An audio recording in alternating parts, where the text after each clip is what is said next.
وہاں پر موجود ڈیلوں پہ ڈیلیں آفر ہو رہی ہیں. لندن جائیں، بانی پی ٹی آئی لندن نہیں جاتے، وہ اپنے ملک میں ہی رہیں گے. پاکستان تحریک انصاف کی رہنما شاندانہ گلزار خان گفتگو بولی، ہم ہمیشہ جمہوریت پر یقین رکھتے ہیں. جب بھی بانی پی ٹی آئی کے فیصلے سے ہمیں اتفاق نہیں ہوتا تھا تو ہم باقاعدہ ان سے بات کرتے تھے.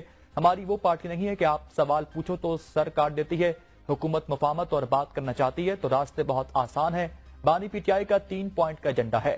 چرایا ہوا مینڈیٹ واپس کریں، جیلوں میں قید بے گناہ لوگوں کا اصلی ٹرائل کریں اور ایک عدالت سے دوسری عدالت اور ایک شہر سے دوسرے شہر نہ گھمایا جائے.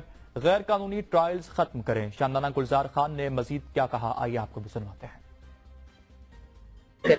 ہم نے تو سنا کہ خان صاحب کو ڈیلے پہ ڈیلے آفر ہو رہی ہیں، لندن جائیں. باقی گیدڑوں کی طرح وہ لندن نہیں جاتے، وہ اپنے ملک میں رہیں گے. جب بھی خان صاحب پہ فیصلہ کرتے تھے، جب وہ وزیر اعظم تھے اور ہمیں ان سے اگریمنٹ نہیں ہوتا تھا، ہم ان سے باقاعدہ اس پہ بات کرتے تھے، اس پہ ڈسکشن ہوتی تھی.